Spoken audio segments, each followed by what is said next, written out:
Well, Mr. Speaker, the Leader of the Opposition before delivered a speech that wasn't so much 2022 as 1992. They reckon that they can help out New Zealanders' lowest income families by giving our highest income earners a tax break.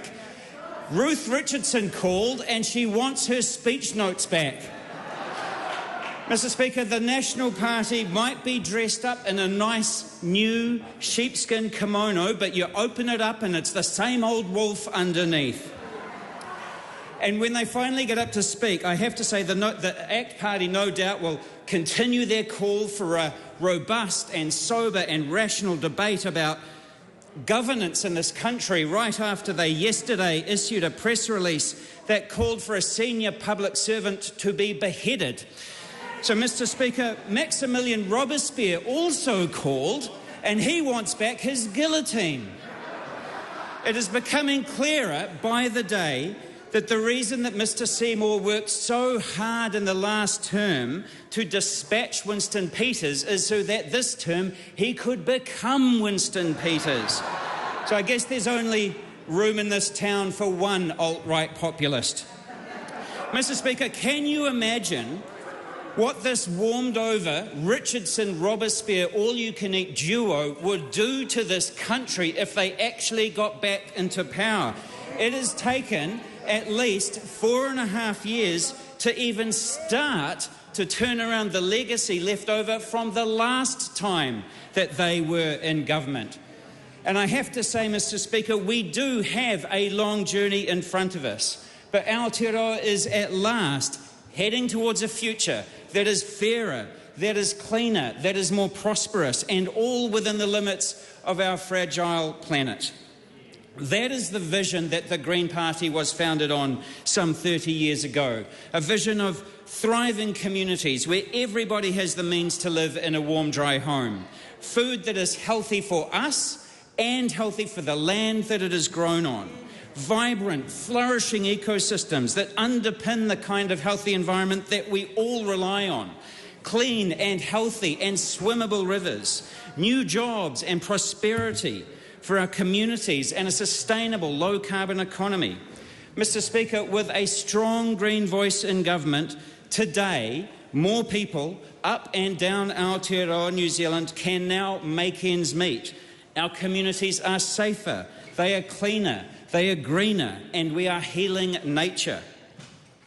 Mr. Speaker, the Green Party is committed to progress, even when we have to fight for it inch by inch. And so we will be voting in support of Budget 2022. Mr. Speaker, in recent years, as we have battled a pandemic, there has been more than one budget that has attracted the moniker historic.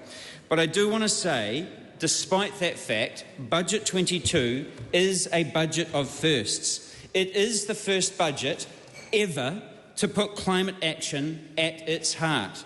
It is the first budget ever to fund a national family violence and sexual violence strategy. There is a lot to celebrate in this budget. I also want to acknowledge that there is still so much more that needs doing for people and for planet. This budget continues to deliver on the foundations that Green Party ministers laid last term, and I want to acknowledge again the work that they did then. It does also make some very important progress towards some of the Green Party campaign priorities of the last election campaign. But, Mr. Speaker, if the Green Party had, say, 65 members of Parliament and we were writing this budget ourselves, a number of things would happen. Mike Hosking's head would explode. The country would be a lot better off, and not just because Mike Hosking's head had exploded. But also this budget would look different. Mr. Speaker, a Green budget would have done more to help the thousands of families who are struggling to make ends meet and towards that most basic of human rights, a roof over our heads. A Green budget would have done more to halt the degradation of our wild spaces and the harrowing decline of our taonga species. Mr. Speaker, the budget report, I have to say, shows that there has been no significant improvement in child poverty statistics. a green budget would have done more to eliminate the scourge of child poverty in Aotearoa, New Zealand. But, Mr. Speaker, I remember sitting in this House 5 years ago to watch Stephen Joyce deliver the 2017 budget. In a 40-minute speech, Stephen Joyce did not mention climate change once. Not once. But things have changed. Our government over the last 4.5 years has seen more action than in the previous 3 decades combined. We have passed the Zero Carbon Act, enshrining the 1.5-degree goal in primary legislation. We've reformed the emissions trading scheme to ensure that polluters pay the real price of the emissions that they put into the atmosphere, and we've put the proceeds from that reform to establish the $4.5 billion Climate Emergency Response Fund. And we have published a comprehensive plan to cut emissions right across the economy. This budget is a landmark in our journey to continue that work and to build a clean and green and climate-friendly future. So, Mr. Speaker, through this budget, we will decarbonise industry with $678 million of funding for smaller businesses, commercial heating decarbonisation and energy-efficient equipment. We will establish native forests at scale to develop long-term carbon sinks and to improve biodiversity with $65 million. We're going to reduce and divert organic waste away from landfill and reduce emissions from waste overall with $103 million. We're going to give people more transport options and achieve significant mode shift to active transport and to public transport with $375 million of funding. All of this investment makes this the first real climate budget, but it must not be the last. This climate budget is a huge step, and I do want to take a moment to celebrate that. But tomorrow, it is back to the work of turning around decades of inaction on climate. Mr. Speaker, another minister, of course, is also starting to turn around an immensely challenging problem. The minister I'm talking about, of course, is my co-leader, the Honourable Marama Davidson. Marama continues to work tirelessly on the pernicious problem of family violence and sexual violence, a problem that requires bringing together many different government and departments and community organisations. Now, last year, Marama delivered Aotearoa, New Zealand's first ever national strategy and action plan to eliminate family violence and sexual violence to Aotearoa. That work built on the foundations laid by Jan Logie in our first term in government, as well as Marama's own deep experience working in and alongside vulnerable communities and tangata whenua. Now, I've said it before, and I'll say it again, but Te Aotearoa is nothing short of a landmark in New Zealand's social history. Because this government inherited an underfunded, largely ignored sector, broken up into many groups that didn't have a clear understanding of their roles, let alone a national strategy. And thanks to Marama, that is now in place. And Budget 22 has provided the funding to deliver on it, $114.5 million over 4 years to prevent and respond to family violence and sexual violence across Aotearoa. With that funding, we will address the drivers of harm, will enhance protective factors and shift community and social norms that condone violence with $38 million. We'll strengthen the existing integrated community-led response approach with another $38 million. We'll develop workforce and organisational capability frameworks for the Sexual Violence Centre and fund the implementation of new family violence frameworks and tools with $7 million, and so much more. Mr. Speaker, I cannot overstate the importance of this work. Everybody has the right to live in a peaceful home, to be respected, to be safe from the mistreatment and from violence that has been a shame on this country's history. We must have a future where children and families and whānau can thrive, knowing that their homes are safe, and the initiatives in this budget are crucial to getting there. Now, Mr. Speaker, our cooperation agreement with the Labour Party has delivered significant investments in people and in planet in today's budget. Last term, we helped to turn around decades of underfunding for conservation, which had seen the health of our forests, the rivers, the birds in decline. There is a long way to go yet, but we do welcome today's commitments to fund new work to protect our forests from the damage that's caused by wild deer and goats, renewed investments in Te Akina Ngā Manu to protect our taonga species, and investment in huts and tracks so that more people can have the opportunity to spend time and enjoy nature, walking or tramping or hunting or fishing or mountain biking.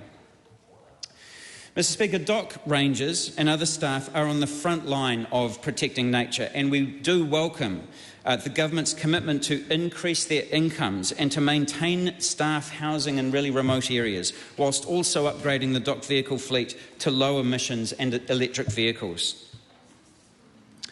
Mr. Speaker, on Budget Day, I do think it's important to highlight some of the relatively modest amounts of investment that actually will make an immeasurably large difference to people's lives, but tends to get overlooked with all of the big headline initiatives that get announced. Budget 22 delivers funding for eating disorder support services that will improve the lives of hundreds of young people and their families. I would like to acknowledge the Honourable Dr. Aisha Verrill for her collaborative work with the Green Party on this often unseen but deeply felt crisis in our communities. And we welcome the continuation of Piki, the youth mental health program that was begun in the last term, and also the expansion of Mana Ake to 5 more areas of Aotearoa. For our rangatahi and their whānau, we welcome the expansion of child and youth mental health and addiction services for an additional 1,300 people. The opposition makes a lot of noise about being tough on drugs, Mr. Speaker, but it is precisely that hollow rhetoric that has seen drug harm explode over the past 40 years. The Green Party has always fought for evidence and compassion in drug policy, the approaches and the investments that genuinely build resilience and healing. These are important initiatives in the cooperation agreement between Labor and the Greens. And the budget also delivers on areas that the Greens have long campaigned for which are not covered by our cooperation agreement with Labor. For example, we welcome the Affordable Housing Fund that will provide support for not-for-profit rental providers. And we applaud the commitment. We do applaud the huge commitment to give Pharmac the funding that it needs to make more life-saving medicines available to more New Zealanders who need them. And I just want to take a moment to acknowledge the people who have been campaigning for these investments for many, many years. That is a strength of the Green movement. Tireless work to put a political issue on the map, to raise public support, and to put forward positions and solutions that governments adopt. Because, Mr. Speaker, we are very happy for any government to copy our homework. Now, Mr. Speaker, for decades we have known that the health sector has been underfunded. So today's announcement is obviously a very good start at turning this around, and together with the pay-order reforms, that will help to ensure that everyone gets the health care that they need, regardless of where they live. I particularly want to welcome the funding announced for the Mental Health Authority, because the Green Party campaigned at the last election for an independent Māori Health Authority, and we're delighted not only that it has been set up in legislation but funded in today's budget. We do need to see this, though, paired with a genuine commitment to partnership, to Māori-led approaches to determining how primary health care is funded and provided to Māori communities, particularly those in rural areas who have missed out for so long. We know that good health outcomes will only be possible when we fully address the social drivers of physical and mental health problems, including poverty and inadequate housing. So, we will continue to work towards a future where everybody is supported in their well-being at all stages of life. That is health policy. We will continue to put for better wages for our essential healthcare workers. That is health policy. We will continue to push the government to go further than today's announcement and to commit funding for pay equity across the whole sector, including for the lowest paid staff who do essential work in related areas like aged care. That is health policy. Mr Speaker, many families around Aotearoa on low incomes are struggling to manage rising costs and other pressures. Budget 22 contains an array of measures to ease those difficulties, and I am very pleased to see more examples of making people's lives better and at the same time reducing emissions and taking care of our planet. So, for example, we particularly welcome the $73 million to expand and improve warmer Kiwi homes. This will mean more families will have access to warm and dry and safe homes, at the same time making those homes more energy efficient and climate friendly.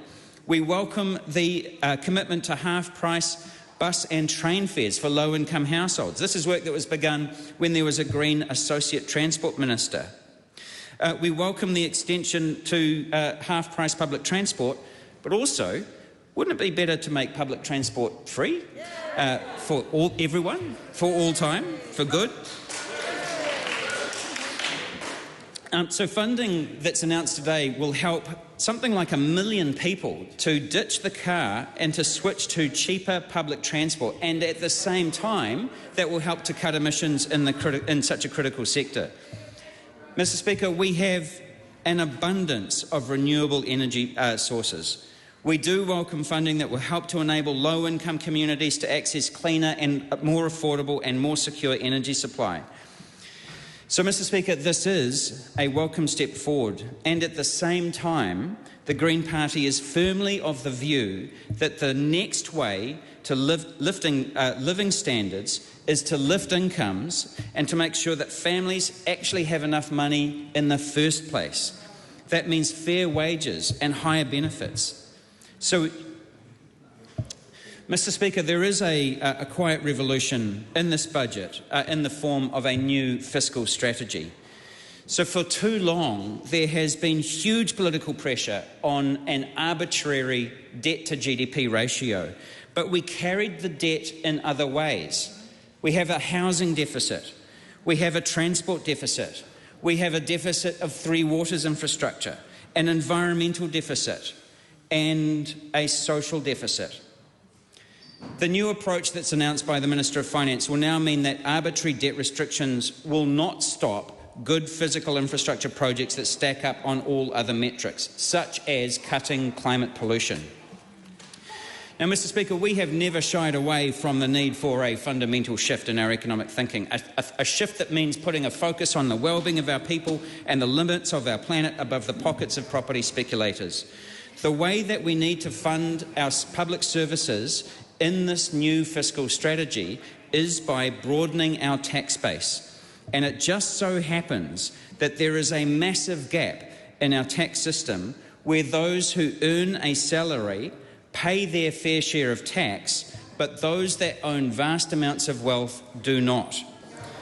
A wealth tax would provide the revenue necessary to increase important necessary operating expenditure. It would plug a hole in our tax system, and it would mean that the wealthiest New Zealanders would pay their fair share of tax. It would also make David Seymour's head explode, and that's an added bonus. Mr Speaker, the Green Party has always had a clear, progressive voice in this House, a voice that says that we should tax wealth fairly. Don't just be happy to sit by while many of the wealthiest have a lower tax rate than middle and low income earners. A voice that says the environment and the economy are intertwined, and only with a healthy planet will we have healthy communities. So this is a budget of firsts. But to solve climate change, to address inequality and also our biodiversity crisis, we need the next budget to break new ground, and the one after that, and the one after that. The status quo will not work. We can do better. We can do so much better. So we do look forward to a series of bold, progressive budgets. We look forward to a future where everybody lives in dignity, comfortably within the limits of our planet. Nō reira, tēnā koutou, tēnā koutou, tēnā tātou katoa.